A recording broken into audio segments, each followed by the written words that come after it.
This is the story of my craziest trip ever.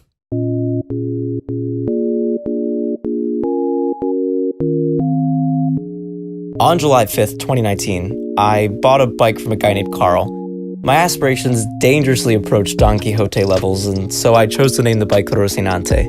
Rocinante and I arrived to Philadelphia, Pennsylvania on the morning of July 28th, where we would head on a painstakingly designed loop. Scranton, Williamsport, State College, Erie, Pittsburgh, Gettysburg, and all the way back to Philly for a 15-day, 1,200-mile bike ride. Was I prepared? Not quite, but a random voice on the other line helped. Doing it is probably the easiest part, but landing yourself at the end of the day in the right spot or a safe spot, that is the hardest part. It really is, and knowing when to stop and when to push it and try and make it to your next destination and running out of light. When it stops becoming fun, then it's not worth it. You really want to enjoy it.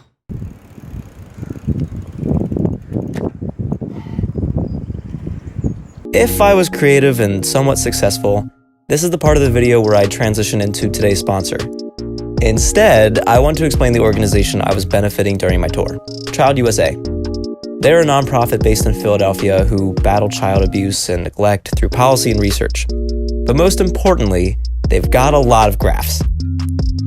A multitude of friends reached out to me offering to host me throughout the trip, and I would supplement whatever nights without a host by sleeping in my hammock. Anyway, I left Philly and headed north about 115 miles until reaching my kind and sandy friend Ben in Stroudsburg. About 100 miles in, though, I crossed over the Appalachian Trail and briefly considered totally just changing the trip into a hiking adventure. But then, Never mind. We left that morning and I traveled over the Poconos until another friend Molly joined me for the descent into Scranton. As we ate, we were ambushed by a news crew who sadistically recorded as I experienced my one and only tumble on the wet sidewalk slats of downtown Scranton. Oh, Jesus.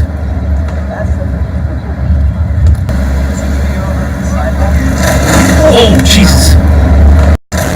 Oh, Jesus. Here's but a scratch. And after watching ourselves in the 5 o'clock news with their turtle, we celebrated Molly's birthday. Happy birthday, dear Molly. And lit up the streets of Scranton.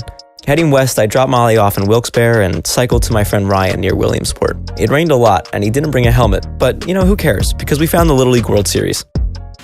Hi guys, well, we've made it to a town that's not yet the destination, so it's not really too much of a milestone, but I needed to eat some chickpeas real quick.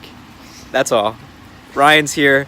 He doesn't have a helmet nor a rain jacket, but he came from his house knowing it was going to rain and he would need to be biking. Stupid me planned the whole route on roads like Hill Alley, Summit Drive, and Mountain Ave. But hey now, girl, my thighs are thicker than a bowl of oatmeal. Apparently Williamsport was going through some gang violence, so I yeeted on out to Penn State University. My favorite little running trail on the way, called Fisherman's Paradise, turned out to be one of my least favorite biking trails, but Rocinante and I rolled up to my apartment with a lot of anticipation for day 5. After having recruited a gang of my own, comprised of 2 Matts, 1 William, and an Andrew, we headed into the mists of central PA. About halfway, we paused for lunch in Renovo, where about 10 people, or half of the population, came to gawk at our bikes. 1 flat tire and many vistas later, we finally made it to Pennsylvania's gateway to the stars, Cherry Springs State Park. Bailey met us there and took us to the most incredible dinner of my life in this tavern/gallery in Cootersport with our new, slightly problematic friends, Rob, John, Steve, and Alan. We drove back to the park in the dead of night to set up our tent, and soon we peacefully fell asleep beneath a grand view of the Milky Way. Oh crap. My spokes are broken and my knee is screaming. Okay, let's just go back to Penn State and reevaluate.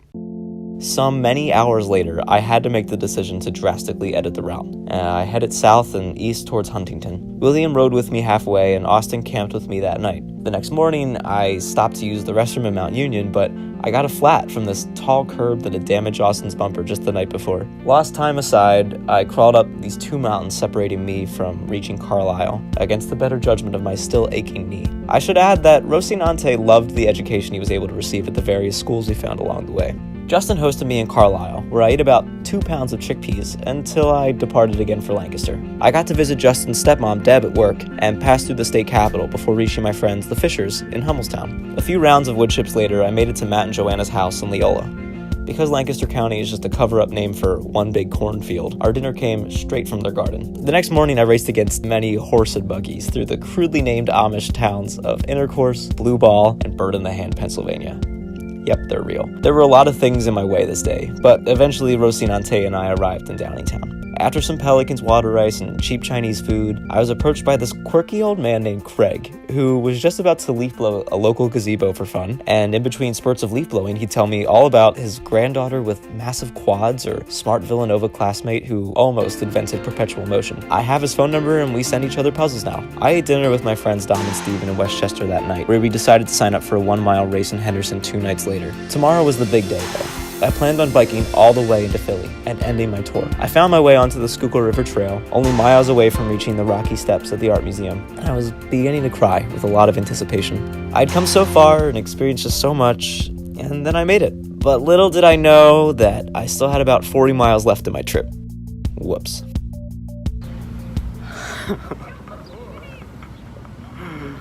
Oh my god.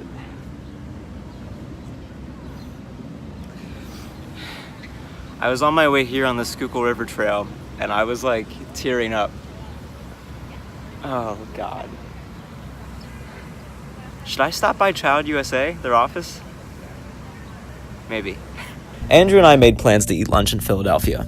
Afterwards, I called the office of Child USA to try and see if they'd be willing to let me visit and thank them for all of the hard work that they do. Somehow, they knew who I was and about my trip, and they said they were happy to have me come. Knowing that they had security in their building, I decided to throw out my steak knife in a public trash can and head over to their office. There, I learned a lot about their mission and was able to share my appreciation for all that they do. I was just utterly starstruck. This was the most rewarding aspect of the whole trip. And what happened next? Well, I planned on taking the train home with Andrew at 6 p.m. to Westchester so he could drive me back to my house in Collegeville, and in the meantime I visited a CPR/AED training course in the middle of 30th Street Station, followed by taking an oath with an intimidating man in the bathroom to let Jesus into my heart. But then a lot of bad weather came through and canceled our train, so we waited for hours at the station until Andrew's brother could come pick us up, and that's what I had vegan Taco Bell for the first time. It was good. But then we got picked up and arrived back super late, so I stayed another night in Westchester. Then I biked myself all the way through Valley Forge and Perkiomen Valley the next day before arriving back at my house for good. But then I remembered, oh my god, I have to go back to Westchester anyway tonight to run the Henderson Mile that I signed up for. So I returned just hours later to drop a dirty 450 mile and later drink Shirley Temples with my high school coach and a bunch of elite runners in the hotel bar that night. So what did I learn and what did I accomplish? My trip totaled 770 miles, surpassing its fundraising goal of about $2,000 raised over 12 days. Obviously, I had to show patience with each day, and deciding to shorten my route in the middle taught me about humility and honesty. It allowed me to enjoy my trip rather than complete the arbitrary goals I had set for myself in the beginning. Beating Child USA gave me a lot of perspective and respect for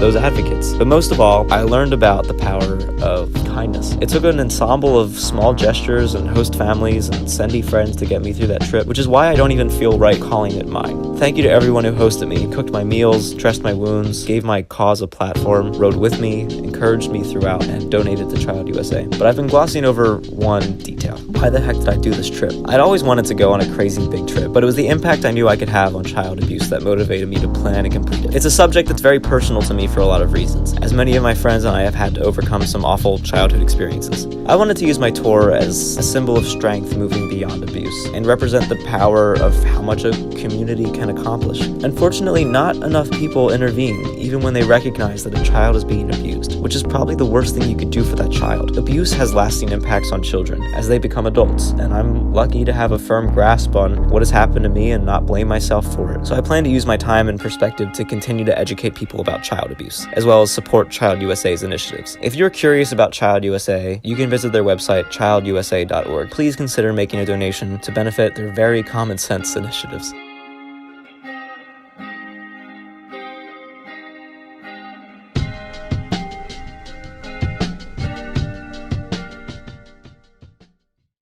What am I about to do?